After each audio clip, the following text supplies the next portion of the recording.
आज इस वीडियो में एक बार फिर से हम क्लास 12 के मैथ्स का टॉपिक डिटर्मिनेंट लेकर आए हैं। और इस लेक्चर में आज मैं आपको adjoint of matrix, singular matrix, non singular matrix और साथ ही साथ मैट्रिक्स के इन्वर्स डिटर्मिनेंट के हेल्प से किस तरह से फाइंड करते हैं, इन सब के बारे में आज हम आपको इस लेक्चर में बताने जा रहे हैं। और ये सारे फैक्ट्स और कॉन्सेप्ट्स आपको तभी समझ में आएंगे जब इस वीडियो को आप बिना स्किप करके आखिरी तक देखेंगे।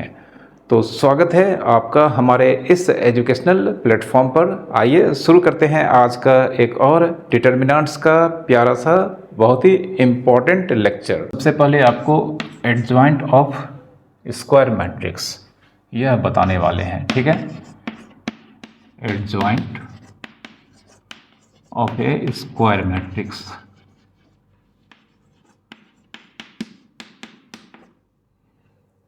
यह आपको याद रखना है कि हमेशा स्क्वायर मैट्रिक्स का ही एडजॉइंट एग्जिस्ट करता है, ठीक है। अगर मैट्रिक्स स्क्वायर नहीं होगा तो उसका एडजॉइंट एग्जिस्ट नहीं करता है, डिफाइंड नहीं है, ठीक है। अब यहाँ पर किसी भी स्क्वायर मैट्रिक्स का एडजॉइंट क्या होता है, कैसे फाइंड करते हैं, ठीक है। तो चूंकि कोई भी स्क्वायर मैट्रिक्स होगा तभी उसका एडजॉइंट होगा, तो सबसे पहले हम एग्जाम्पल से आपको इसे समझाने जा रहे हैं। उसके लिए हम एक स्क्वायर मैट्रिक्स लेने जा रहे हैं, सिंपल स्क्वायर मैट्रिक्स जिसका ऑर्डर 2 होगा, ठीक है। हमने एक मैट्रिक्स लिया है ऑर्डर 2 का, मैट्रिक्स का नाम ए है। अब इस मैट्रिक्स का एडजॉइंट का सिंबल कुछ इस तरह से होगा, ठीक है। मैट्रिक्स का एडजॉइंट का सिंबल ए डी जे लिखना है, यह तीनों ही लेटर स्मॉल होना चाहिए। और ए डी जे के बाद जिस मैट्रिक्स का एडजॉइंट निकालने जा रहे हैं उस मैट्रिक्स का यहाँ पर नेम लिख देना है। तो यह सिंबल रिप्रेजेंट करता है एडजॉइंट ऑफ मैट्रिक्स ए। यह सिंबल रिप्रेजेंट करता है एडजॉइंट ऑफ मैट्रिक्स ए, ठीक है। अब यह होता क्या है यह भी आपको बता देते हैं।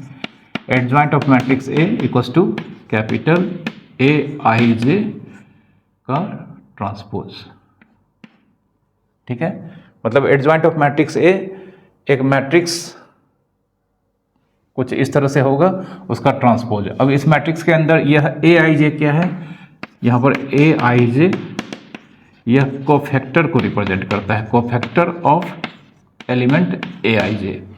मतलब एक मैट्रिक्स का एडजॉइंट एक मैट्रिक्स का ट्रांसपोज होगा जिस मैट्रिक्स के इनसाइड एवरी एलिमेंट उस मैट्रिक्स के करस्पॉन्डिंग एलिमेंट्स के कोफैक्टर से बना होगा, ठीक है। एग्जांपल से समझाते हैं, सब क्लियर हो जाएगा।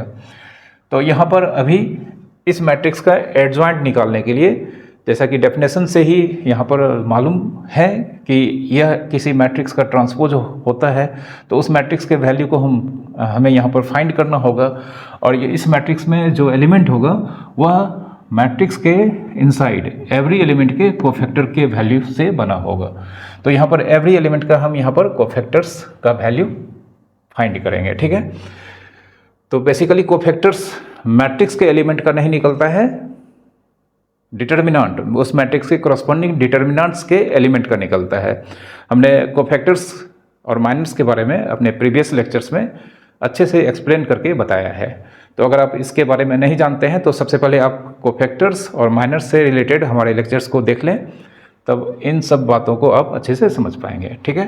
तो यहाँ पर इस मैट्रिक्स को हम सबसे पहले डिटर्मिनेंट में कन्वर्ट कर देते हैं, ठीक है। तो यह कुछ इस तरह से डिटर्मिनेंट में कन्वर्ट हो चुका है, ठीक है। अब किसी भी डिटर्मिनेंट के इनसाइड हर एक एलिमेंट का एक कोफैक्टर होता है, तो यहाँ पर सारे एलिमेंट के कोफैक्टर्स को हम फाइंड करते हैं। तो सबसे पहले जानते हैं यह 2, इसका कोफैक्टर का सिंबल A11 होगा। कोफैक्टर के लिए हमेशा कैपिटल A यूज किया जाता है, और यहाँ पर यह 11 का मतलब हो गया यह नंबर जिस रो और जिस कॉलम में लाई करता है उसके रो और कॉलम का वैल्यू। तो चूंकि 2 यहाँ पर फर्स्ट रो और फर्स्ट कॉलम में लाई करता है, तो इसमें से पहला नंबर 2 का रो को रिप्रेजेंट करता है और फिर दूसरा नंबर 1 इस 2 के कॉलम के वैल्यू को रिप्रेजेंट करता है, ठीक है। तो यहाँ पर यह जानते हैं क्या हो जाएगा, यह इस एलिमेंट 2 को डिलीट करने पर जो डिटर्मिनेंट बचेगा, जैसे 2 फर्स्ट रो और फर्स्ट कॉलम में लाई करता है। तो इसे डिलीट कर देंगे तो हमारे पास 8, यह डिटर्मिनेंट होगा। ठीक है, अब यहाँ पर यह डिटर्मिनेंट के आगे भी हमें प्लस या माइनस साइन लगाना होता है। तो प्लस और माइनस साइन हम लगाएंगे यहाँ पर जिस एलिमेंट का हम कोफैक्टर निकालने जा रहे हैं उसके रो और कॉलम के वैल्यू को ऐड करते हैं। और अगर इवन आता है तो यहाँ पर साइन प्लस होगा, और अगर ऑड आएगा तो यहाँ पर माइनस लगा देना है। तो चूंकि 1 और 1 मिलकर 2 होता है तो यह इवन है, तो यहाँ पर ऑलरेडी कुछ नहीं लिखने का मतलब पॉजिटिव साइन होता है। ठीक है, जानते हैं यह 8 होगा। फिर 4 का कोफैक्टर का सिंबल जानते हैं, 4 फर्स्ट रो और सेकेंड कॉलम में लाई कर रहा है तो 1 2 लिखेंगे।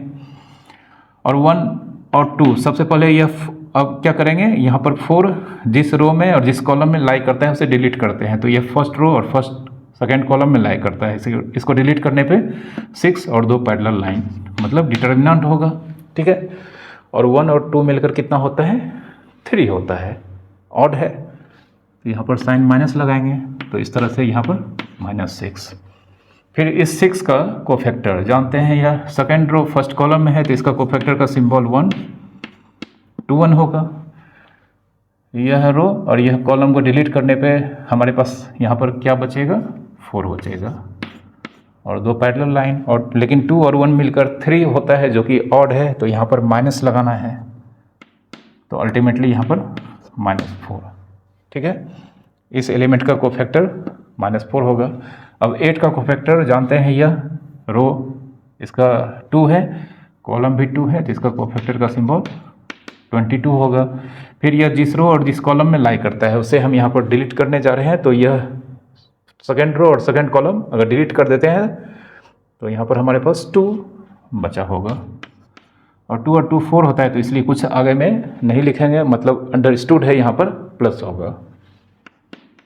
ठीक है, तो जिस मैट्रिक्स का एडजॉइंट निकालना होता है उस मैट्रिक्स के डिटर्मिनेंट के एवरी एलिमेंट का हमें सबसे पहले सारा कोफैक्टर्स निकालना होता है, जो यहाँ पर हमने फाइंड कर लिया है। ठीक है, अब इसका एडजॉइंट लिखने के लिए हम क्या करेंगे, सबसे पहले मैट्रिक्स का एडजॉइंट का सिंबॉलिक फॉर्म में नेम लिखना है। ठीक है, इक्वल्स टू, अब हर एलिमेंट के प्लेस पे मतलब एक मैट्रिक्स यहाँ पर फॉर्म करेंगे, और हर एलिमेंट चूँकि जानते हैं यहाँ पर एडजॉइंट ऑफ एक मैट्रिक्स का ट्रांसपोज होता है, तो सबसे पहले इस मैट्रिक्स को यहाँ पर फॉर्म करना होगा। तो इस मैट्रिक्स को फॉर्म करने के लिए इस मैट्रिक्स के हर एलिमेंट के प्लेस पे उसके कोफैक्टर के वैल्यू को लिखेंगे।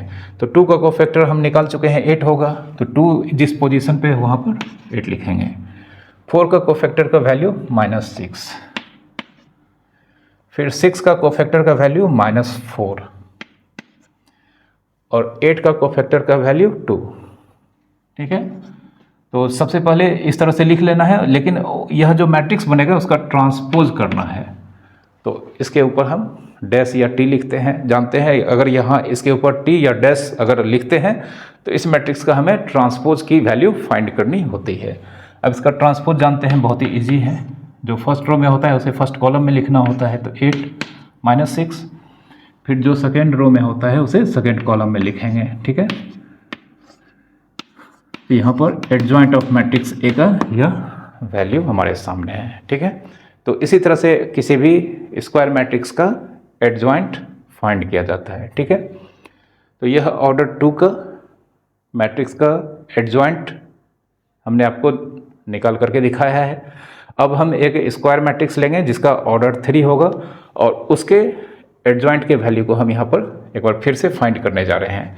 बट हर एक केस में डेफिनेशन यही होता है कि किसी भी स्क्वायर मैट्रिक्स का अगर हम एडजॉइंट निकालते हैं तो उस केस में हमें एक मैट्रिक्स फॉर्म करना होता है, जिस मैट्रिक्स के इनसाइड जिस मैट्रिक्स का एडजॉइंट आपको निकालना होगा उसके लिए एक मैट्रिक्स आपको फॉर्म करना ही है, मतलब फॉर्म करना होगा। उस मैट्रिक्स में हर एक एलिमेंट के पोजीशन पर उसके कोफैक्टर्स के वैल्यू को सबसे पहले लिखना है, और उसके बाद जो मैट्रिक्स फॉर्म होगा उसका ट्रांसपोज निकाल देंगे, तो मैट्रिक्स का एडजॉइंट का वैल्यू हमारे सामने होगा। ओके, तो यहाँ पर फिर से हम यहाँ पर एक ऑर्डर 3 का मैट्रिक्स का एडजॉइंट निकाल कर आपको दिखाने जा रहे हैं।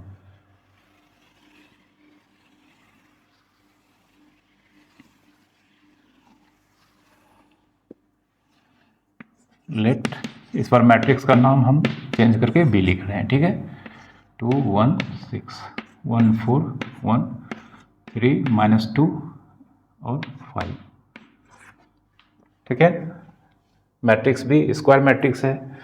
अब इस मैट्रिक्स को हमें सिर्फ डिटर्मिनेंट में कन्वर्ट कर देना है सिंबॉलिक फॉर्म में। 2 1 6 1 4 1 एंड 3 -2 5। यह मैट्रिक्स बी है, यह मैट्रिक्स बी का करस्पॉन्डिंग डिटर्मिनेंट है, ठीक है। इसमें 9 एलिमेंट्स हैं, हर एक एलिमेंट का कोफैक्टर हम यहाँ पर निकाल कर पहले देख लेते हैं, ठीक है। 2 फर्स्ट रो फर्स्ट कॉलम में है, इसका डिटर्मिनेंट मतलब इसका कोफैक्टर का सिंबल ए 11 होगा। अब 1 1 2 होता है तो यहाँ पर साइन प्लस होगा, और 2 फर्स्ट रो और फर्स्ट कॉलम में लाई करता है। इसे डिलीट कर देंगे तो हमारे पास 4 1 मतलब 2 फर्स्ट रो में लाई करता है तो फर्स्ट रो को डिलीट करेंगे, फर्स्ट कॉलम में लाई करता है तो फर्स्ट कॉलम को भी डिलीट करेंगे। तो हमारे पास इन दो मतलब इन फर्स्ट रो और फर्स्ट कॉलम को डिलीट करने के बाद 4 1 -2 5 और 2 पैरेलल लाइन बचेगा। तो 4 1 -2 5 और साइन प्लस होगा चूंकि 1 और 1 मिलकर 2 इवन होता है, ठीक है।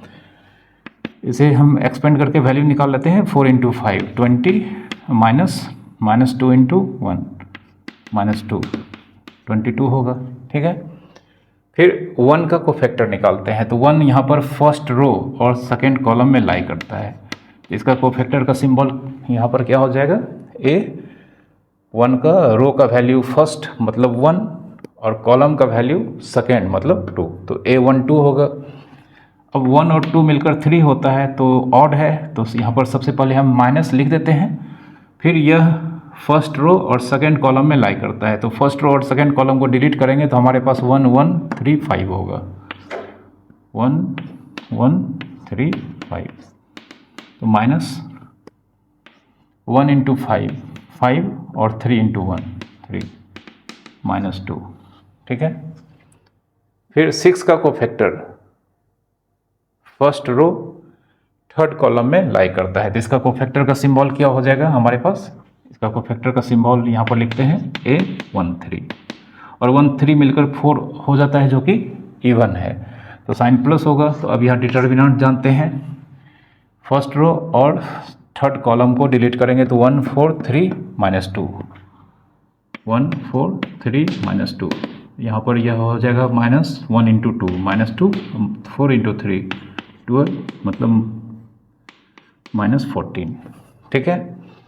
अब 1 का डिटर्मिनेंट निकालते हैं इस 1 का, तो इस 1 का डिटर्मिनेंट यह कौन सा रो में है, सेकेंड रो में, और कॉलम कौन सा है, फर्स्ट।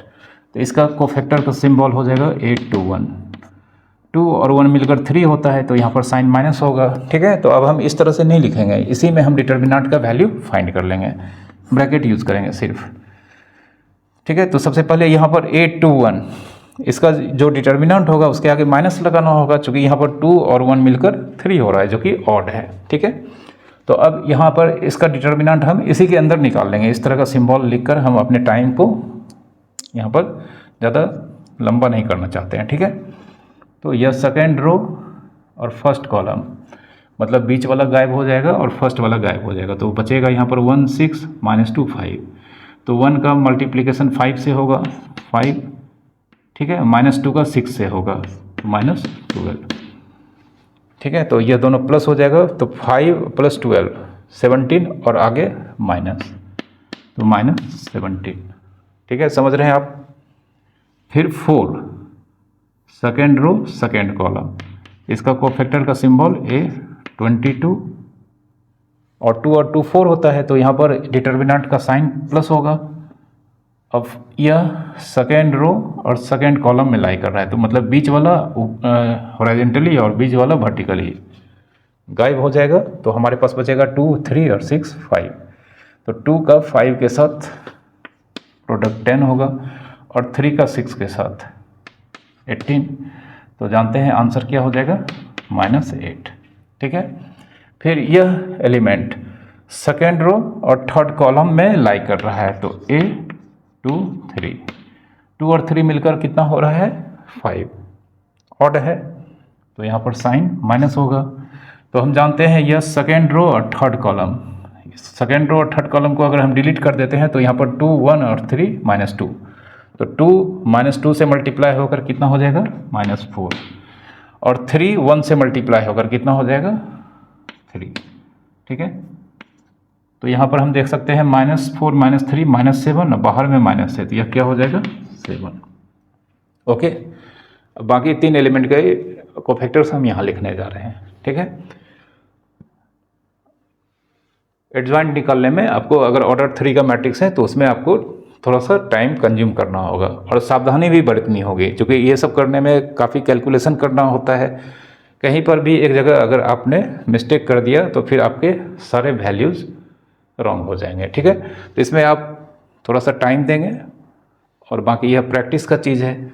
अगर आप ये प्रैक्टिस करते हैं बहुत ज़्यादा तो फिर आपको इसका टाइम जो शुरू में ज़्यादा लगता है धीरे धीरे रिड्यूस हो जाएगा। ठीक है, अब तीसरे रो का सारा एलिमेंट का कोफैक्टर हम यहाँ पर लिखने जा रहे हैं। तो 3 का कोफैक्टर जानते हैं यह थर्ड रो और फर्स्ट कॉलम में है, तो इसका कोफैक्टर का सिंबल हो जाएगा 3 1। ठीक है, और 3 और 1 4 होता है, तो यहाँ पर इसका जो डिटर्मिनेंट मतलब निकलेगा वह पॉजिटिव होगा। तो यहाँ पर थर्ड रो और फर्स्ट कॉलम को अगर हम थर्ड रो फर्स्ट कॉलम को डिलीट कर देंगे तो 1 6 4 1, तो 1 × 1 1 और 4 6 24, तो जानते हैं यह कितना हो जाएगा -23। ठीक है, फिर -2 थर्ड रो और सेकंड कॉलम में लाई करता है, तो सिंबल हो जाएगा इसका कोफैक्टर का थर्ड रो सेकंड कॉलम, मतलब थर्ड रो और सेकंड कॉलम 32, और यहाँ पर 3 और 2 मिलकर 5 होता है। तो यहाँ पर साइन सबसे पहले हम माइनस लगा देते हैं। फिर यह जानते हैं थर्ड रो और सेकंड कॉलम यहाँ पर डिलीट हो जाएगा, तो हमारे पास थर्ड रो और सेकंड कॉलम डिलीट करने के बाद 2 1 6 1 बचेगा, तो 2 × 1 2 -1 × 6 6, 2 -6 -4 और माइनस माइनस प्लस। ठीक है, अब 5 का cofactor third row third column, तो यहाँ पर 3 3 लिखेंगे, 3 और 3 मिलकर 6 होता है, तो साइन यहाँ पर प्लस ही होगा। अब यहाँ पर थर्ड रो और थर्ड कॉलम को अगर हम हटा देते हैं तो हमारे पास 2 1 1 4 रिमेंस बचेगा, तो यहाँ पर 2 × 4 8 और 1 × 1 1, यह 7 होगा। तो इस तरह से हमने यहाँ पर हर एक एलिमेंट के कोफैक्टर्स को यहाँ पर फाइंड कर लिया है। ठीक है, अब adjoint of matrix B, adjoint of matrix B, तो सबसे पहले हमें एक मैट्रिक्स लिखना होगा। इस मैट्रिक्स के अंदर इस मैट्रिक्स के हर वैल्यू के प्लेस पे उसका कोफैक्टर्स यहाँ पर लिखेंगे। ठीक है, तो जानते हैं मैट्रिक्स बी में यहाँ पर जो एलिमेंट है 2, इसका कोफैक्टर्स हम निकाले थे, यहाँ पर कितना आया था 22, तो यहाँ पर हम 22 लिखेंगे। ठीक है, फिर 1 का कोफैक्टर हम यहाँ पर निकाले थे -2, यहाँ पर लिखेंगे। फिर 6 का कोफैक्टर हम यहाँ पर निकाले थे -14, इसे थोड़ा सा इस तरह से लिखना है -14। ठीक है, उसी तरह से 1 का कोफैक्टर फिर से हम निकाले थे, इस 1 का कितना -17, फिर 4 का निकाले थे यहाँ पर -8, 1 का कोफैक्टर निकाले थे 7, फिर 3 का कोफैक्टर यहाँ पर -23, और उसके बाद -2 का कोफैक्टर, मतलब -2 का कोफैक्टर हम निकाले थे कितना 4, और फिर इस 5 का कोफैक्टर, मतलब इस 5 का कोफैक्टर हम निकाले थे 7। ठीक है, तो एडजॉइंट ऑफ बी निकालने के लिए हम एक मैट्रिक्स फॉर्म करेंगे जिसमें मैट्रिक्स बी के एवरी एलिमेंट के पोजीशन पे उसके कोफैक्टर्स के वैल्यू को लिख देना है। उसके बाद यह जो मैट्रिक्स बनेगा उसका ट्रांसपोज कर देना है। ठीक है, तो यहाँ पर हमने पी लिखा है, या डैश भी लिख सकते हैं, डैश लिखते हैं। ठीक है, अब इस मैट्रिक्स का ट्रांसपोज करेंगे तो एडजॉइंट बी का एडजॉइंट ऑफ मैट्रिक्स बी का वैल्यू यहाँ पर हमें मिल जाएगा। ठीक है, तो अब इसका कोफैक्टर्स, मतलब यह मैट्रिक्स का हम ट्रांसपोज करने जा रहे हैं, बहुत ही इजी होता है। Therefore adjoint of matrix B, first row first column में लिखना है 22 -2 -14, फिर सेकेंड रो सेकेंड कॉलम में लिखना होता है कोफैक्टर्स में -17 -8 7, और फिर थर्ड कॉलम में लिखना है तो -23 4 7। यहाँ पर एडजॉइंट ऑफ मैट्रिक्स बी का वैल्यू फाइंड हो चुका है। ठीक है, तो इस तरह से आप ऑर्डर 2 ऑर्डर 3 के स्क्वायर मैट्रिक्स के एडजॉइंट के वैल्यू आसानी से निकाल सकते हैं। बट आप यह सारा काम शुरू में धीरे धीरे पेशेंसली करेंगे, क्योंकि इसमें काफ़ी कैलकुलेशन करना होता है, तो मिस्टेक होने का काफ़ी ज़्यादा चांस होता है। तो शुरू में आप इस काम को सावधानी से करेंगे, थोड़ा सा टाइम लेकर करेंगे, और अगर आप फिर प्रैक्टिस करते हैं तो फिर ये सारे काम आप बहुत कम समय में कर पाएंगे। ओके, अब मैट्रिक्स का एडजॉइंट का एक इम्पॉर्टेंट प्रॉपर्टीज़ आपको बताने जा रहे हैं।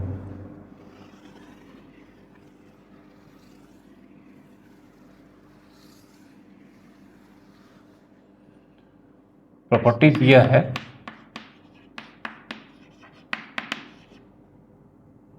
कि ए कैसा मैट्रिक्स है? स्क्वायर मैट्रिक्स है। चूंकि स्क्वायर मैट्रिक्स होगा तभी तो इसका एडजॉइंट हम निकाल सकते हैं, मतलब इसका एडजॉइंट तभी एग्जिस्ट करेगा जब मैट्रिक्स क्या होगा? स्क्वायर मैट्रिक्स होगा। ठीक है, तो then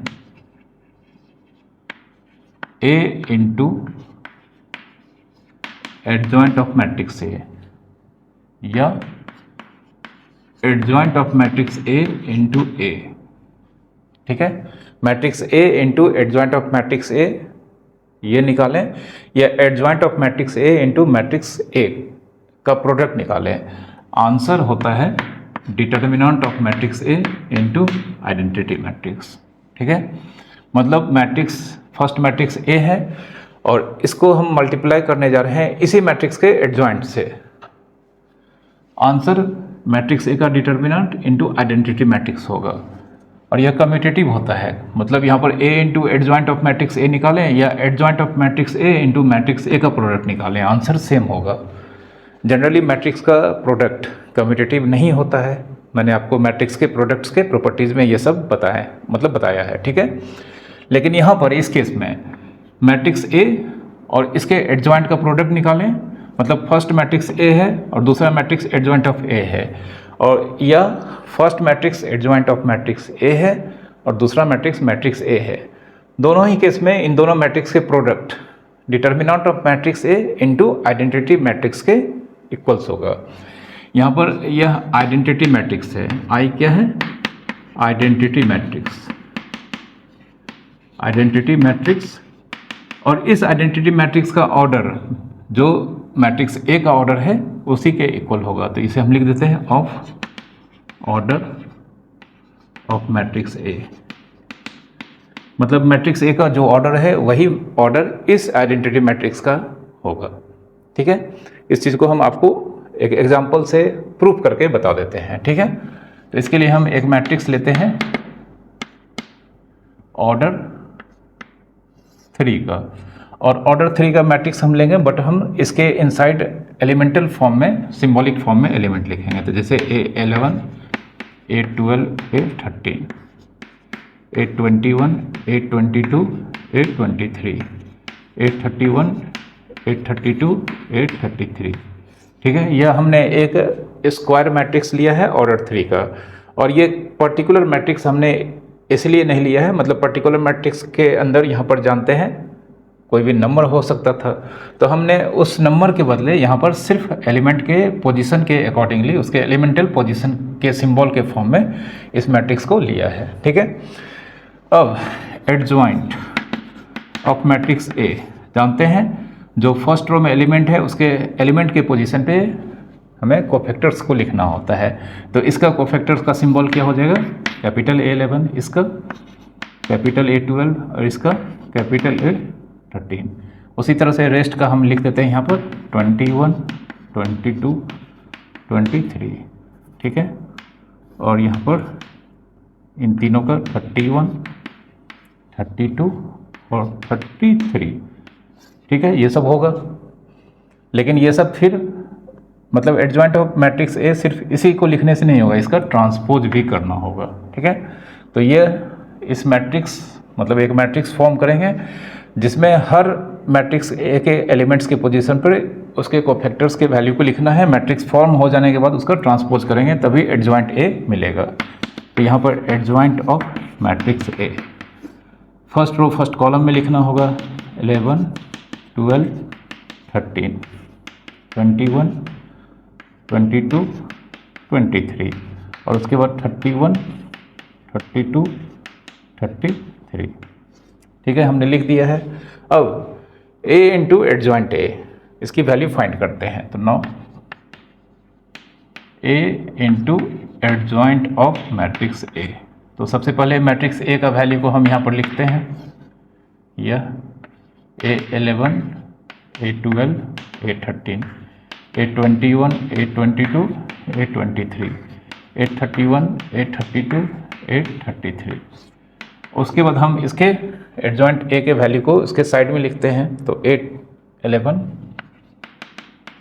A12 A13 A21 22 23 A31 32 33। ठीक है, अब यह मैट्रिक्स ऑर्डर 3 है, दूसरा मैट्रिक्स भी ऑर्डर 3 है, तो दोनों का प्रोडक्ट का ऑर्डर भी 3 होगा।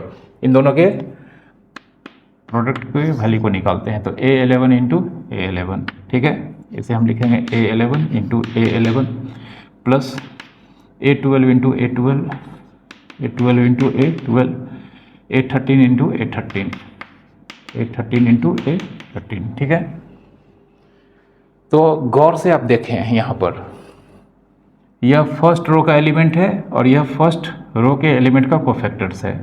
मल्टीप्लिकेशन हमने किया है और यहाँ पर मल्टीप्लिकेशन करके ऐड भी किया है। कोफैक्टर्स में हम इसके बारे में आपको पढ़ा चुके हैं कि किसी भी मैट्रिक्स के मतलब किसी भी मैट्रिक्स यहाँ पर जानते हैं, अगर यह फर्स्ट रो का एलिमेंट है, मैट्रिक्स ए का यह फर्स्ट रो का एलिमेंट है और यह फर्स्ट रो का एलिमेंट, यह मैट्रिक्स डिटर्मिनेंट ऑफ मैट्रिक्स ए के फर्स्ट रो के, यह मैट्रिक्स का फर्स्ट रो का एलिमेंट है। लेकिन कोफैक्टर्स तो डिटर्मिनेंट का होता है ना, तो यह तीनों कोफैक्टर्स मैट्रिक्स ए के डिटर्मिनेंट के फर्स्ट रो के एलिमेंट्स के कोफैक्टर हैं। और यहाँ पर यह फर्स्ट रो का एलिमेंट्स फर्स्ट रो के कोफैक्टर से मल्टीप्लाई होकर ऐड किया गया है और इसका वैल्यू मैट्रिक्स ए के डिटर्मिनेंट के इक्वल होता है। ठीक है, हमने कोफैक्टर्स में आपको इसके बारे में पढ़ाया है। ठीक है, अब यह फर्स्ट रो का एलिमेंट्स है और यहाँ जानते हैं, यहाँ पर एलिमेंट लिखने के लिए इन तीनों को इन तीनों से मल्टीप्लाई करना होगा। तो यह फर्स्ट रो का एलिमेंट है लेकिन यह सेकेंड रो का कोफैक्टर्स है। तो जब हम इसे इन तीनों को इन तीनों से मल्टीप्लाई करके ऐड करेंगे तो अकॉर्डिंग टू प्रॉपर्टी किसी भी रो का एलिमेंट को किसी भी दूसरे रो के एलिमेंट के कॉरस्पॉन्डिंग कोफैक्टर से मल्टीप्लाई करके अगर ऐड करते हैं तो वैल्यू 0 होता है। प्रॉपर्टीज ऑफ कोफैक्टर्स और माइनर्स में ये सब मैंने आपको बताया है। तो यहाँ पर एलिमेंट्स फर्स्ट रो का है और यह मल्टीप्लाई होगा सेकेंड रो के एलिमेंट के कोफैक्टर से और ऐड करने पर इसका वैल्यू 0 आएगा।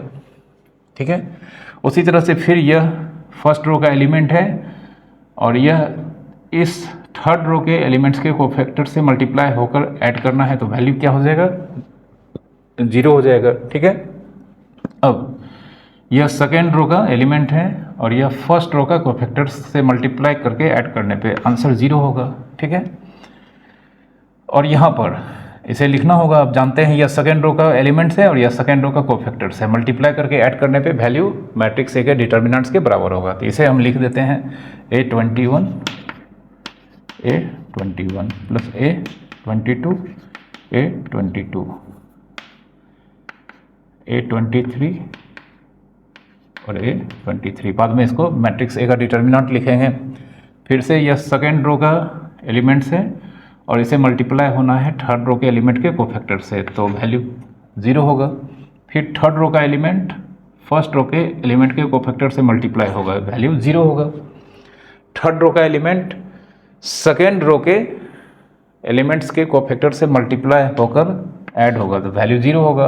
अब थर्ड रो का एलिमेंट्स थर्ड रो के कोफैक्टर से मल्टीप्लाई होकर ऐड होगा तो वैल्यू डिटर्मिनेंट्स ऑफ मैट्रिक्स के बराबर होगा।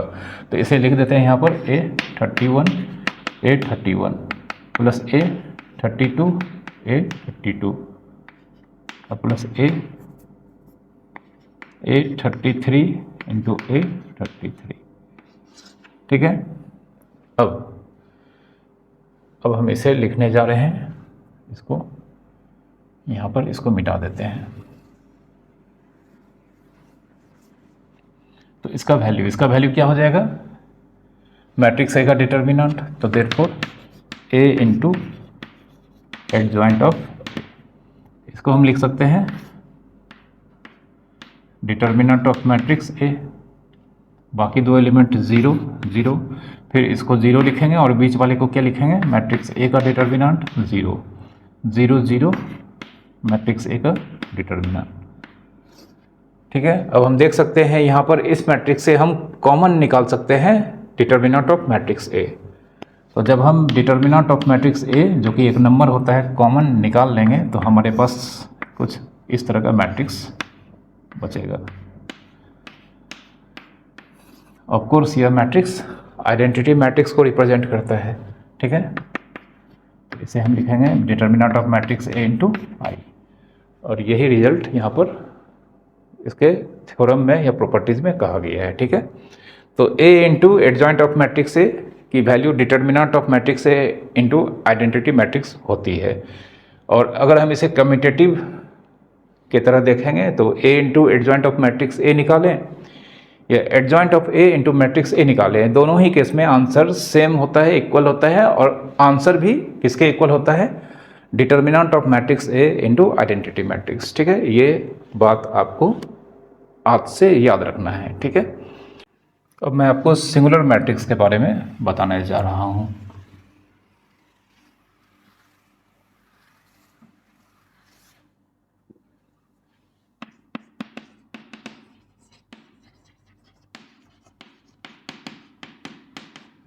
सिंगुलर मैट्रिक्स क्या होता है, तो सबसे पहले सिंगुलर मैट्रिक्स एक स्क्वायर मैट्रिक्स होता है। ठीक है। और सिंगुलर मैट्रिक्स ऐसा स्क्वायर मैट्रिक्स होता है जिस स्क्वायर मैट्रिक्स का डिटर्मिनेंट 0 होता है। ठीक है। तो इसका डेफिनेशन कुछ इस तरह से होगा कि ए कैसा मैट्रिक्स है, स्क्वायर मैट्रिक्स, सच डेट इस स्क्वायर मैट्रिक्स की वैल्यू 0 होती है। ठीक है। तो जब भी कोई स्क्वायर मैट्रिक्स की वैल्यू का डिटर्मिनेंट 0 होगा उसे सिंगुलर मैट्रिक्स कहा जाता है। ठीक है। जैसे एक एग्जांपल में हम लेने जा रहे हैं मैट्रिक्स ए 2 5 1 3 1 4, और हम इसे ले लेते हैं 4 10 2। तो यहाँ पर यह स्क्वायर मैट्रिक्स है, इसका डिटर्मिनेंट का वैल्यू हम फाइंड करते हैं। तो डिटर्मिनेंट ऑफ मैट्रिक्स ए 2 5 1 3 1 4 4 10 2 होगा। हम देख सकते हैं इस रो से, डिटर्मिनेंट के इस रो से 2 कॉमन लिया जा सकता है, तो हम 2 को कॉमन ले लेते हैं। 2 कॉमन लेंगे तो हमारा फर्स्ट रो तो 2 5 1 ही होगा, सेकेंड रो 3 1 4, लेकिन इससे 2 कॉमन लेने पर हमारे पास यहाँ पर 2 5 1। और हमने प्रॉपर्टीज़ ऑफ डिटर्मिनेंट में ये आपको बताया है कि डिटर्मिनेंट का कोई भी दो रो या कॉलम अगर आइडेंटिकल हो या प्रोपोर्शनल हो तो उस डिटर्मिनेंट का वैल्यू 0 होता है। तो हम देख सकते हैं यहाँ पर फर्स्ट रो और थर्ड रो आइडेंटिकल मतलब हूबहू सेम है, तो इस डिटर्मिनेंट का वैल्यू 0 होगा। तो यहाँ पर 2 इंटू 0 लिखेंगे और रीजन लिखेंगे यहाँ पर R1 triple equals to R3। Triple equals to का मतलब होता है आइडेंटिकल टू, मतलब हूबहू सेम होना। तो यहाँ पर 2 इंटू दिस डिटर्मिनेंट का वैल्यू 0 0 आ गया है। तो यहाँ पर यह मैट्रिक्स ए का डिटर्मिनेंट का वैल्यू 0 आया है, जिस वजह से यह मैट्रिक्स सिंगुलर मैट्रिक्स को रिप्रेजेंट करता है। ठीक है। तो यहाँ पर मैट्रिक्स ए का डिटर्मिनेंट 0 आया है, तो जिस वजह से मैट्रिक्स ए सिंगुलर मैट्रिक्स होगा, सिंगुलर मैट्रिक्स को रिप्रेजेंट करता है। ठीक है। इसका एक और एग्जांपल जो कि ऑब्जेक्टिव टाइप का एग्जाम में पूछा जाता है। तो उस तरह का एक एग्जांपल आपको बता देते हैं। मैट्रिक्स ए अगर हम मान लेते हैं x-1 6 4 और यहाँ पर मान लेते हैं -5 is a singular matrix.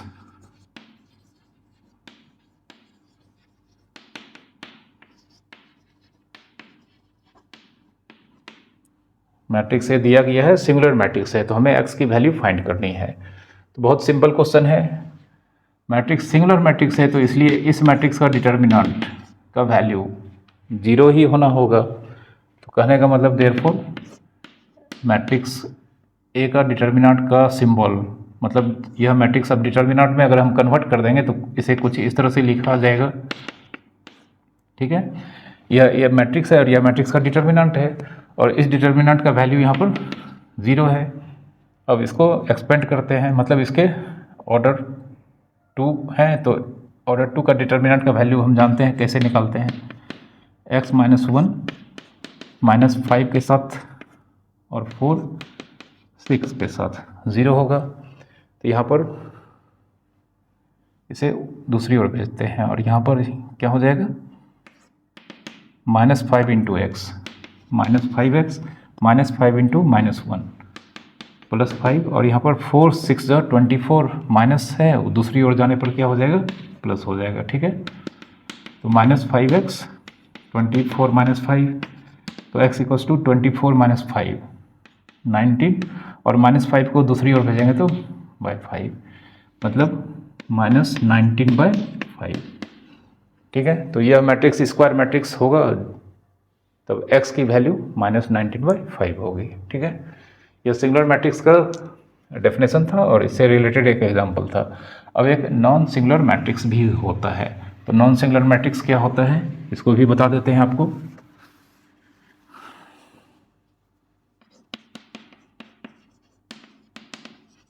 Non singular matrix, तो आपको फिर से बता देते हैं कि नॉन सिंगुलर मैट्रिक्स भी एक स्क्वायर मैट्रिक्स होता है और इस कंडीशन में स्क्वायर मैट्रिक्स का वैल्यू 0 के इक्वल नहीं होनी चाहिए। ठीक है, तो इसका डेफिनेशन कुछ इस तरह से होगा कि ए कैसा मैट्रिक्स, स्क्वायर मैट्रिक्स।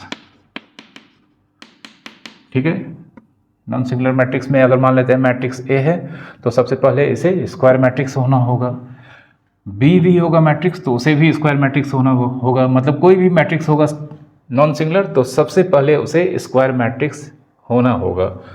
उसके बाद मेन कंडीशन सच डेट इस मैट्रिक्स का डिटर्मिनेंट 0 के इक्वल नहीं होनी चाहिए।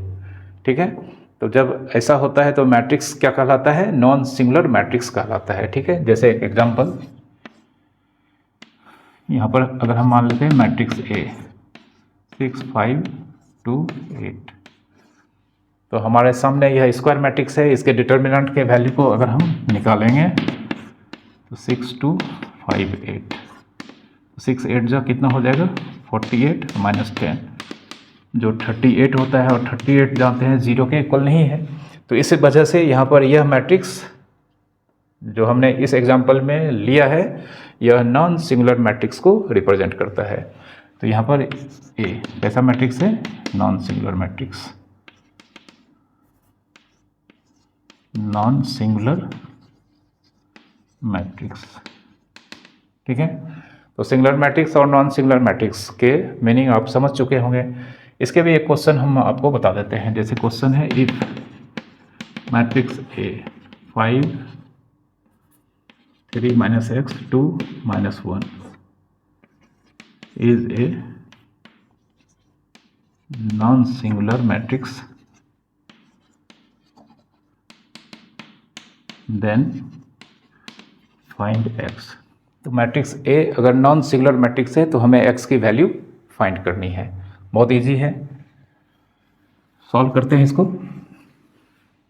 तो सिंस इस केस में जानते हैं मैट्रिक्स ए का डिटर्मिनेंट का वैल्यू 0 नहीं होगा, तो मैट्रिक्स ए का वैल्यू यहाँ पर दिया गया है तो इसका करस्पॉन्डिंग डिटर्मिनेंट कुछ इस तरह से लिखा जाएगा 5 3 - x 2 -1 और इसकी वैल्यू 0 के इक्वल्स नहीं होनी चाहिए। तो इस डिटर्मिनेंट को हम एक्सपेंड करके निकालेंगे तो 5 इंटू -1 -5 और 2 इंटू 3 माइनस एक्स, जानते हैं 0 के इक्वल नहीं होनी चाहिए। तो -5 -6 plus 2x does not equals to 0, ठीक है। तो -6 -5 -11 हो जाएगा और यहाँ पर 2x। अब -11 को हम दूसरी ओर भेजते हैं तो 2x does not equals to 0 plus -11 दूसरी ओर जाने पर +11 हो जाएगा। तो यहाँ पर 2x does not equals to 11, तो x does not equals to 11, 2 को दूसरी ओर भेजेंगे डिवीज़न हो जाएगा। तो यहाँ पर x की वैल्यू 11/2 नहीं होना चाहिए, बट हमें यहाँ पर x की वैल्यू मालूम करना है, मतलब x का वह क्या वैल्यू होगा।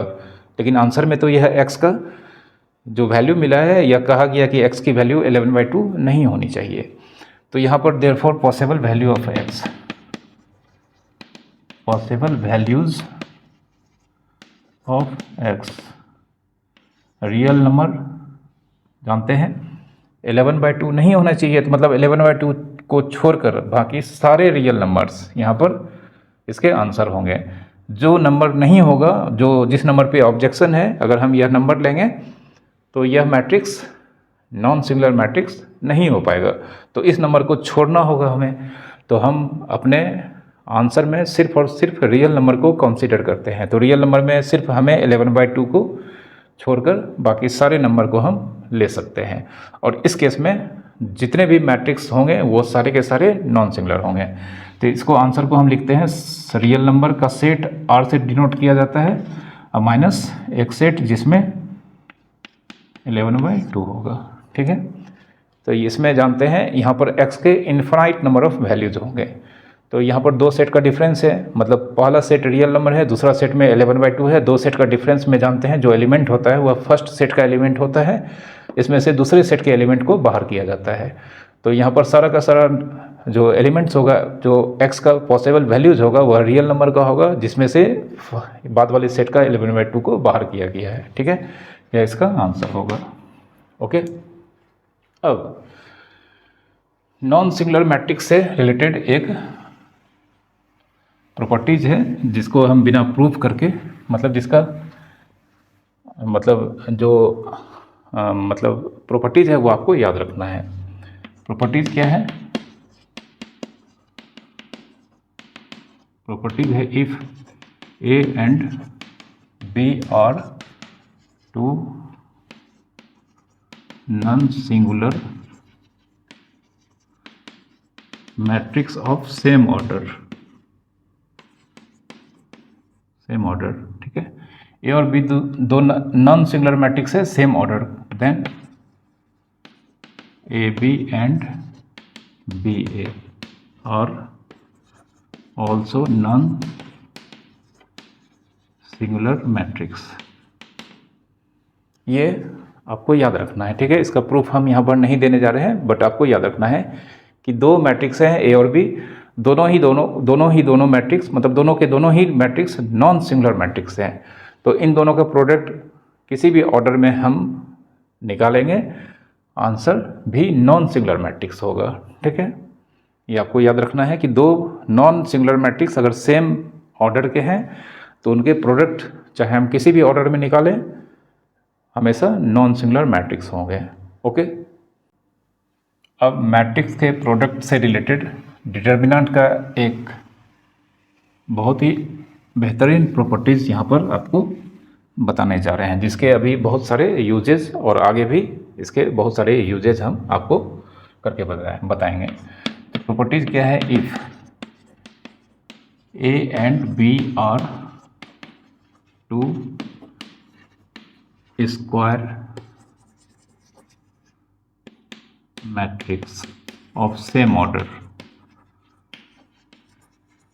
कंडीशन है सबसे पहले दो मैट्रिक्स होना चाहिए ए और बी, दोनों स्क्वायर मैट्रिक्स होना चाहिए और ऑर्डर सेम होना चाहिए, ठीक है। तो जानते हैं A B and B A both exists. अब चूंकि यहाँ पर ए और बी दोनों ही स्क्वायर मैट्रिक्स सेम ऑर्डर के हैं तो ए बी और बी ए दोनों एग्जिस्ट करेंगे और दोनों का ही ऑर्डर यहाँ पर मैट्रिक्स ए और बी के ऑर्डर के बराबर होगा। ठीक है, यह तो हमें मालूम है ही, ऑलरेडी हम इसके बारे में मैट्रिसेस में स्टडी कर चुके हैं। लेकिन अब यह प्रॉपर्टी जो है वह क्या कहता है, then matrix A into B का डिटर्मिनेंट या मैट्रिक्स बी इंटू ए का डिटर्मिनेंट बराबर मैट्रिक्स ए का डिटर्मिनेंट इंटू मैट्रिक्स बी का डिटर्मिनेंट। ठीक है, बहुत काम का प्रॉपर्टीज़ है, आपको याद रखना है। दो स्क्वायर मैट्रिक्स सेम ऑर्डर के हैं तो उन दोनों मैट्रिक्स के प्रोडक्ट का डिटर्मिनेंट बराबर दोनों मैट्रिक्स के डिटर्मिनेंट के प्रोडक्ट के बराबर होता है।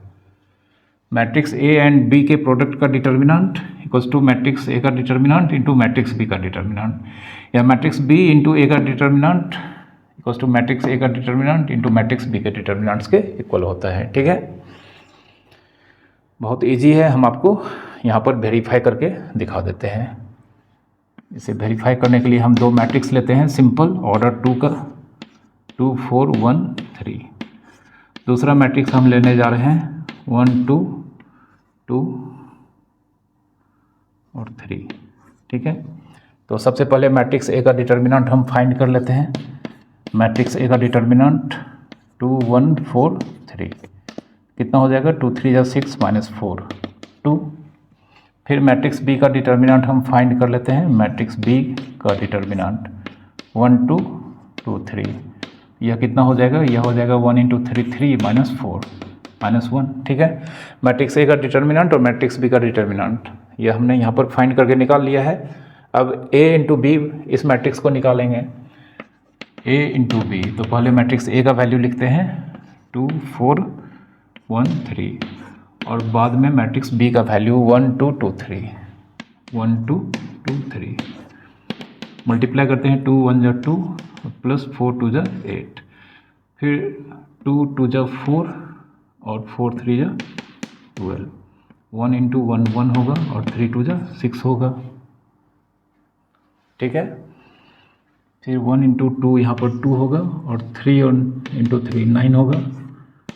तो यह अल्टीमेटली कितना आएगा, 10 16 7 11। ठीक है, मैट्रिक्स ए बी का डिटर्मिनेंट फाइंड करते हैं 10 16 7 11। तो 11 × 10 110 माइनस 16 × 7 7 6 = ठीक है, तो यह कितना हो जाएगा 110 माइनस 112 -2।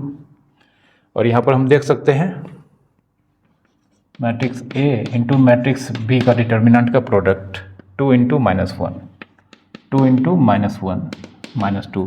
तो इस तरह से यह वेरीफाई हो गया मैट्रिक्स ए इंटू बी का डिटर्मिनेंट मैट्रिक्स ए का डिटर्मिनेंट इंटू मैट्रिक्स बी का डिटर्मिनेंट, दोनों का ही आंसर कितना आया है -2। क्या यह भी इसी के बराबर होगा, तो इसका वैल्यू भी हम फाइंड करके आपको दिखा देते हैं। इसके लिए सबसे पहले मैट्रिक्स बी ए का प्रोडक्ट निकालना होगा। तो मैट्रिक्स बी इस बार पहले लिखेंगे 1 2 2 3, उसके बाद मैट्रिक्स ए का वैल्यू लिखते हैं 2 1 4 3, जो यहाँ पर कुछ इस तरह से होगा 1 × 2 2, फिर 2 × 1 2 1 × 2 2 हो गया, फिर 2 × 1 2 हो गया, फिर 1 × 4 4 और 2 × 3 6 होगा, फिर 2 2 = 4 और 3 1 = 3 होगा, फिर 2 4 = 8 होगा और 3 3 = 9 होगा। ठीक है,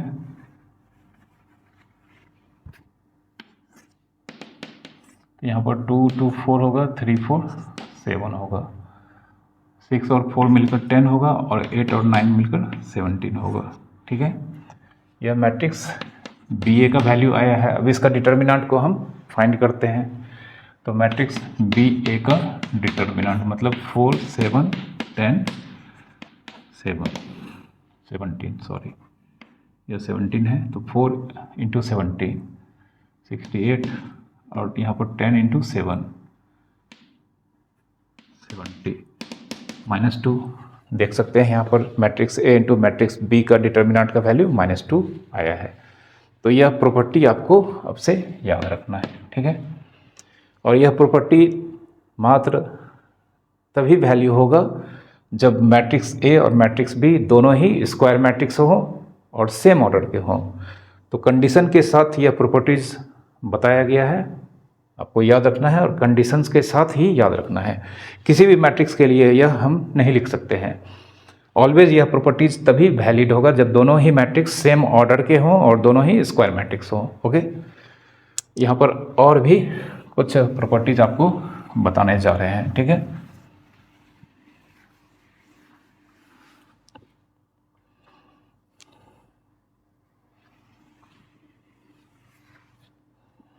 अब यहाँ पर हम मान लेते हैं एक प्रॉपर्टी बताने जा रहे हैं, लेट ए स्क्वायर मैट्रिक्स, और इसका ऑर्डर मान रहे हैं ऑर्डर 3, ठीक है। एक स्क्वायर मैट्रिक्स है, इसका ऑर्डर कितना है, 3 है। तो हम जानते हैं A into adjoint of matrix A equal to adjoint of matrix A into A बराबर determinant of A into I होता है। और यहाँ पर आई क्या है, ऑर्डर 3, चूँकि मैट्रिक्स ए का ऑर्डर 3 है तो यहाँ पर आई का भी ऑर्डर 3 होगा, आइडेंटिटी मैट्रिक्स होगा, ठीक है।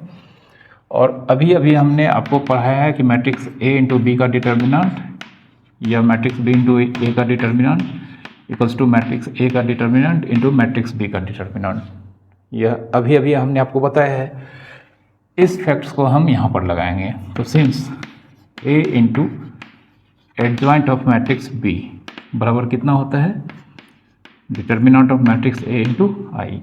और एक चीज़ हमने आपको डिटर्मिनेंट्स में पढ़ाया है कि के टाइम्स मैट्रिक्स ए का डिटर्मिनेंट, के टाइम्स मैट्रिक्स ए का डिटर्मिनेंट, के नंबर बाहर आ जाएगा और इस पर एक पावर होगा, एक एक्सपोनेंट होगा जो कि ए के ऑर्डर के इक्वल होगा। तो के को हम यहाँ पर डिटर्मिनेंट के सिंबल से बाहर निकाल रहे हैं और इस पे पावर हो जाएगा ए का ऑर्डर। ए का ऑर्डर यहाँ पर कितना है, 3 टाइम्स, ठीक है। यह हमने आपको बताया है। अगर ए का ऑर्डर n होगा तो यहाँ पर के पे पावर क्या हो जाएगा, n होगा। चलिए यहाँ पर n ही ले लेते हैं, ऑर्डर ए का n लेते हैं तो यहाँ पर n,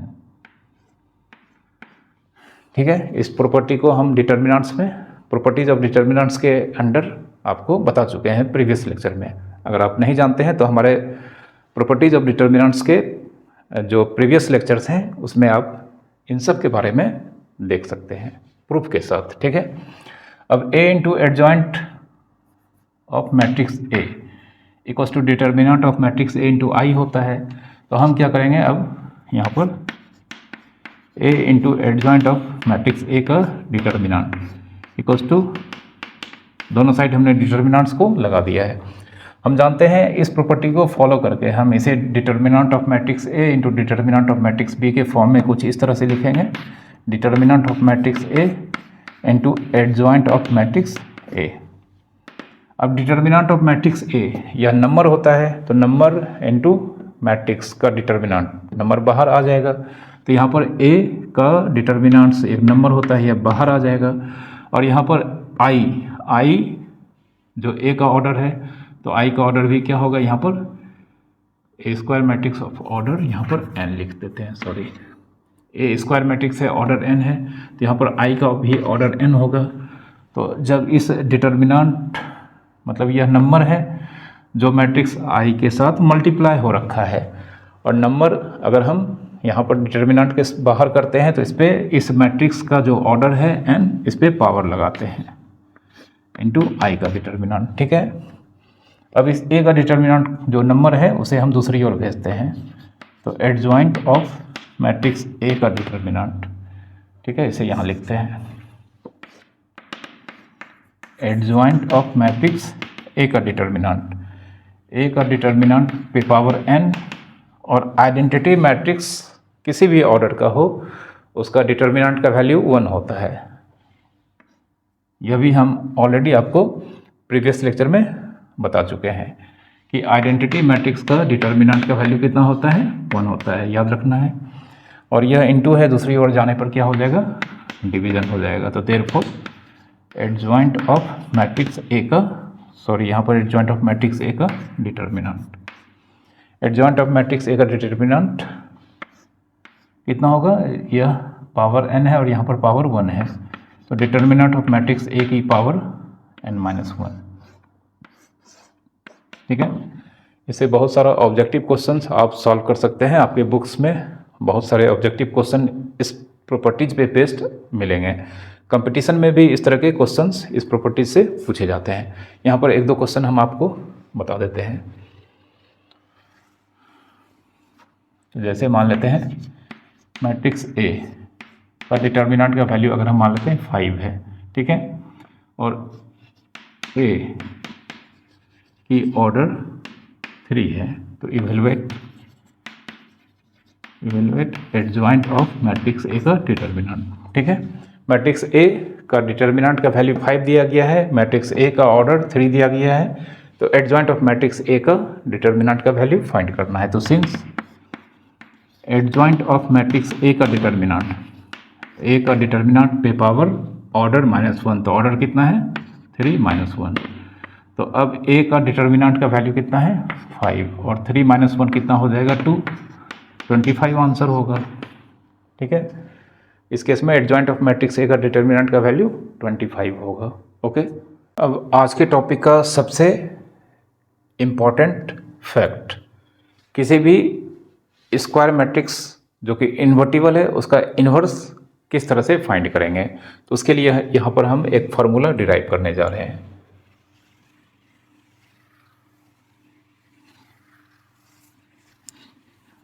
तो सबसे पहला जो इसमें थ्योरम है कह सकते हैं properties, if A is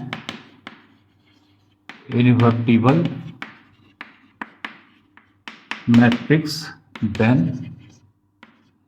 A is invertible matrix if and only if it is non-singular matrix।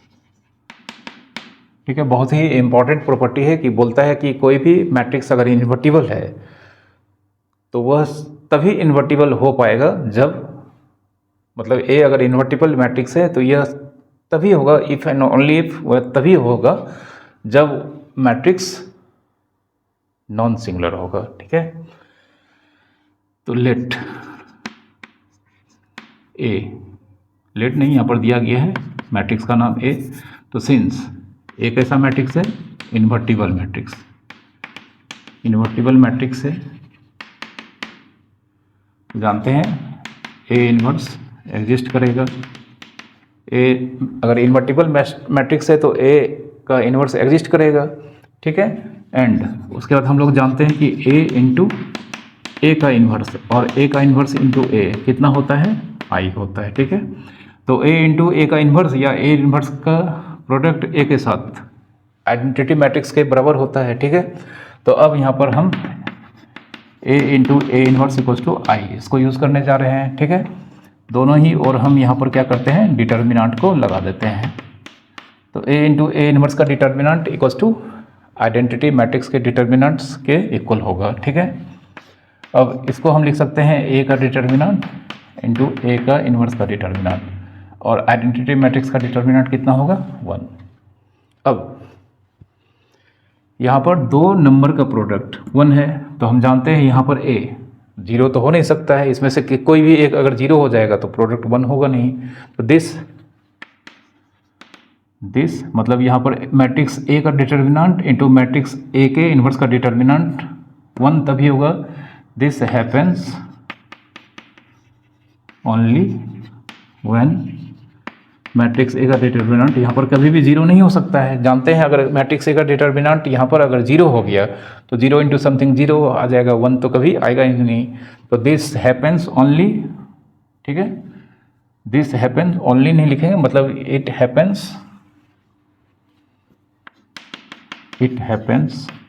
या इट एग्जिस्ट इफ, यह तभी होगा जब जानते हैं मैट्रिक्स A का डिटर्मिनेंट का वैल्यू 0 नहीं होगा। A का वैल्यू इस केस में 0 कभी हो ही नहीं सकता है, अगर हो जाएगा तो 0 इंटू समथिंग 1 कभी नहीं आएगा। तो मैट्रिक्स ए का डिटर्मिनेंट इंटू मैट्रिक्स ए का इनवर्स का डिटर्मिनेंट 1 अगर है तो इस केस में मैट्रिक्स ए का डिटर्मिनेंट 0 कभी नहीं होगा। It exist if matrix A का डिटर्मिनेंट का वैल्यू 0 नहीं हो सकता है, ठीक है। तो अब मैट्रिक्स ए का डिटर्मिनेंट का वैल्यू अगर 0 नहीं होगा तो जानते हैं मैट्रिक्स ए का डिटर्मिनेंट 0 नहीं है, तो देयरफॉर मैट्रिक्स ए, जिस मैट्रिक्स का डिटर्मिनेंट का वैल्यू 0 नहीं होता है वो मैट्रिक्स नॉन सिंगुलर कहलाता है। देयरफॉर ए नॉन सिंगुलर मैट्रिक्स। समझ चुके हैं आप? मतलब मैट्रिक्स ए इन्वर्टिबल मैट्रिक्स है तो वह तभी इन्वर्टिबल होगा जब वह नॉन सिंगुलर मैट्रिक्स होगा। ओके, प्रूव हो गया है, ठीक है। अब हम मैट्रिक्स ए का इन्वर्स निकालने का जो कन्वेंशनल फार्मूला है वो यहाँ पर डिराइव करने जा रहे हैं, ठीक है। If A is invertible matrix, ठीक है। मैट्रिक्स ए इन्वर्टिबल है तो आपको याद रखना है आपसे, यह हमेशा नॉन सिंगुलर मैट्रिक्स होगा। ए इन्वर्टिबल मैट्रिक्स, तो then A into A inverse, A inverse into A कितना होता है? आई होता है, ठीक है। अब यहाँ पर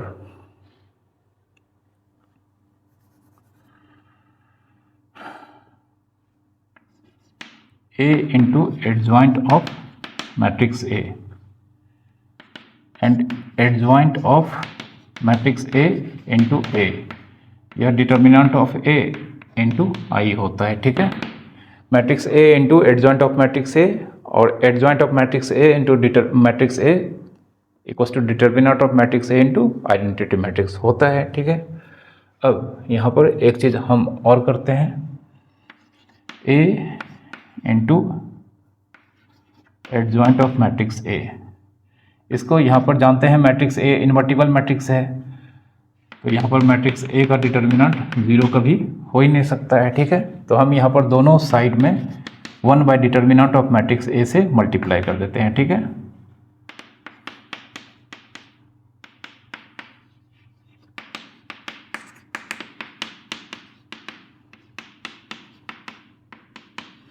ठीक है, हमने इन तीनों में 1 बाय डिटर्मिनेंट ऑफ मैट्रिक्स ए से मल्टीप्लाई किया है, इसे कोई भी इफेक्ट यहाँ पर नहीं पड़ने वाला है। अब इसे थोड़ा सा हम रीअरेंज करेंगे तो देयरफॉर जानते हैं 1 इंटू समथिंग 1 ही हो जाता है, ठीक है। तो यहाँ पर इस मैट्रिक्स ए का डिटर्मिनेंट को हम इसके साथ लेने जा रहे हैं, ठीक है। इसमें भी हम इसको यहाँ पर लिखेंगे adjoint of matrix A by matrix A का डिटर्मिनेंट इनटू ए, यह कैंसिल हो जाएगा, बचेगा कितना? आई। इसको 2 एज्यूम करते हैं, इसको 1 एज्यूम करते हैं, ठीक है। इसको हमने एडजॉइंट ऑफ मैट्रिक्स ए के साथ रखा है तो यह डिनोमिनेटर में है तो यहाँ पर भी यह नीचे ही रहेगा, ठीक है। तो अब 1 और 2 को कंपेयर करते हैं, ठीक है। ऑन कंपेयर 1 एंड 2, 1 और 2 को कंपेयर करते हैं। ए यहाँ पर भी है, ए यहाँ पर भी है, लेकिन यहाँ पर ए इंटू ए इनवर्स आई है, यहाँ पर ए इंटू दिस आई है, ठीक है। यह इक्वल्स टू का साइन है। फिर यहाँ पर पहले बाद में ए है, यहाँ पर भी बाद में ए है और यहाँ पर ए इनवर्स आप देख सकते हैं, यहाँ पर ए के साथ ए इनवर्स है और यहाँ पर ए के पहले भी ए इनवर्स है। तो यहाँ पर ए के बाद जो मैट्रिक्स है और यहाँ पर ए के पहले जो मैट्रिक्स है सेम है और यहाँ पर भी इन दोनों का प्रोडक्ट आई है, यहाँ पर भी इन दोनों का प्रोडक्ट कितना है? आई है। और ये बाद वाला है और ये बाद वाला अगर हम कंपेयर करेंगे तो कह सकते हैं ए इंटू ए इनवर्स आई होता है, तो ए इंटू दिस अगर आई है तो यह किसका वैल्यू है? ए इनवर्स का वैल्यू है, ठीक है। चूँकि ए इंटू दिस, ए इंटू ए के इनवर्स दूसरा मैट्रिक्स ए इनवर्स है और यहाँ पर ए इंटू ए इनवर्स पहला मैट्रिक्स ए इनवर्स है, तो यहाँ पर भी कुछ ऐसा ही सीन दिखाई दे रहा है कि ए इंटू जो मैट्रिक्स है वही मैट्रिक्स यहाँ पर पहले इंटू ए है और दोनों केस में यहाँ पर प्रोडक्ट आई है। तो कंपेयर करने पर हम कह सकते हैं कि ए इंटू दिस मैट्रिक्स का प्रोडक्ट अगर आई है तो यह मैट्रिक्स डेफिनेटली ए के इन्वर्स को रिप्रेजेंट कर रहा है। तो कंपेयर 1 एंड 2 ए इन्वर्स क्या हो जाएगा, adjoint of A by matrix A का डिटर्मिनेंट, ठीक है। यह मैट्रिक्स ए के इन्वर्स को रिप्रेजेंट कर रहा है, जो adjoint of matrix A bye determinant of matrix ए को रिप्रेजेंट करेगा, ठीक है। तो ए इन्वर्स का यहाँ पर फॉर्मूला हमें मिल चुका है। बेसिकली हम इसे कुछ इस तरह से लिखते हैं, A inverse 1 by determinant of matrix A into adjoint A, ठीक है। तो अब से ए के इन्वर्स को निकालने का यह फॉर्मूला आपको याद रखना है। इसी से अब ए के इन्वर्स के वैल्यू हम फाइंड करेंगे, ठीक है। तो एक क्वेश्चंस यहाँ पर, एक क्वेश्चन हम आपको मैट्रिक्स ए का इन्वर्स निकाल कर बता देते हैं। यह फॉर्मूला यहाँ पर इसका डेरिवेशन है, ओके।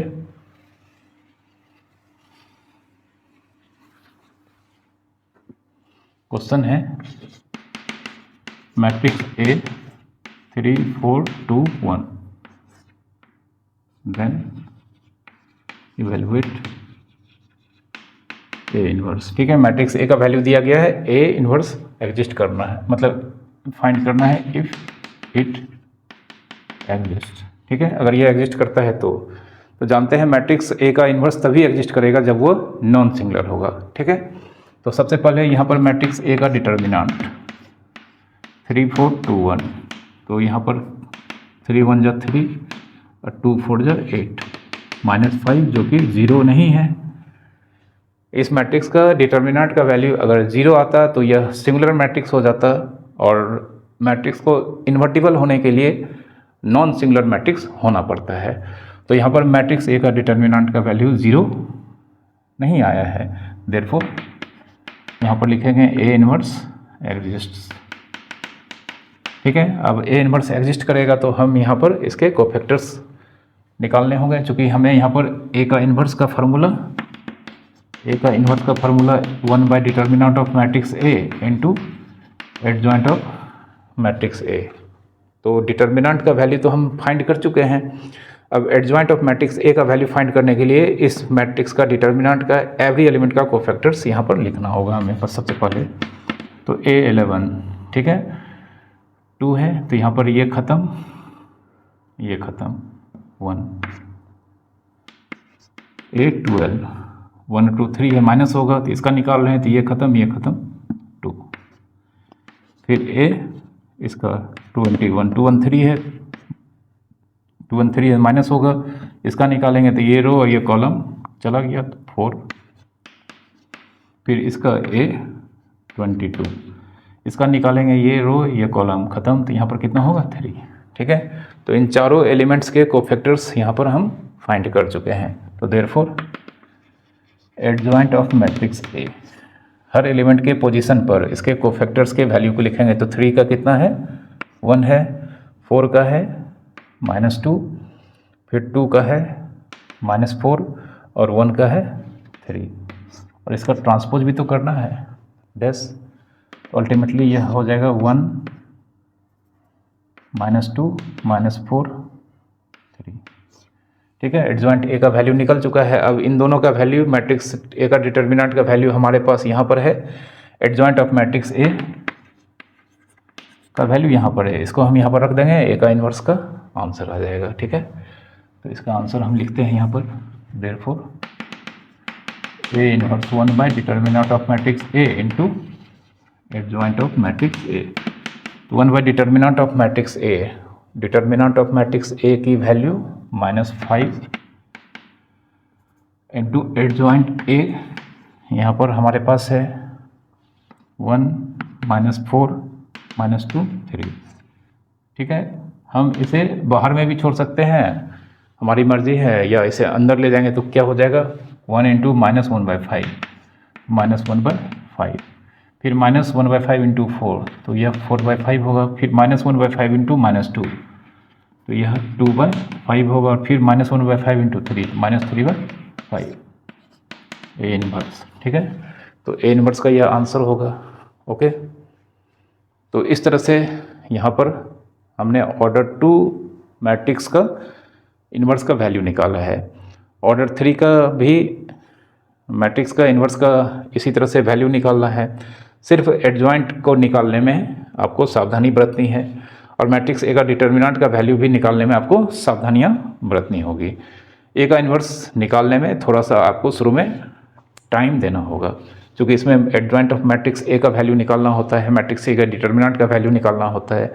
तो जब भी हम ऑर्डर 3 के मैट्रिक्स का इन्वर्स निकालने जाएंगे तो वहाँ पर जो भी हम कैलकुलेशन परफॉर्म करेंगे उसमें थोड़ा सा टाइम लगता है और इसको आपको सावधानीपूर्वक करना होगा, क्योंकि कहीं पर भी थोड़ा सा प्लस या माइनस का मिस्टेक हो जाने पर ए के इन्वर्स का वैल्यू रॉन्ग आएगा। ठीक है, तो शुरू में आपको इसमें टाइम लगेगा, लेकिन जब आप ढेर सारे क्वेश्चंस प्रैक्टिस कर चुके होंगे तो फिर यह टाइम आपका धीरे धीरे कम होता चला जाएगा। ठीक है, तो ए का इन्वर्स का यह फार्मूला है और ए का इन्वर्स निकालने के लिए हमें adjoint of matrix A, determinant of matrix A, इन सब के वैल्यू फाइंड करने होते हैं। ठीक है, तो इस लेक्चर को आज हम यहीं पर समाप्त करते हैं। आई होप आज के लेक्चर में हमने आपको जितने भी कॉन्सेप्ट्स और फैक्ट्स बताए हैं आप उसे अच्छे से समझ पाए होंगे। तो अगर आप आज के लेक्चर को अच्छे से समझ पाए हैं तो प्लीज़ आप इसे लाइक करें और शेयर करें, और साथ ही साथ अगर अब तक आपने हमारे इस चैनल को सब्सक्राइब नहीं किया है तो प्लीज़ आप इसे जल्दी से सब्सक्राइब कर लें। मैं ऐसा देख रहा हूं कि आप में से बहुत सारे लोग हमारे वीडियोस को देखते हैं बट अब तक आपने चैनल को सब्सक्राइब नहीं कर रखा है, तो प्लीज़ आप चैनल को ज़रूर सब्सक्राइब करें। Thank you very much for watching.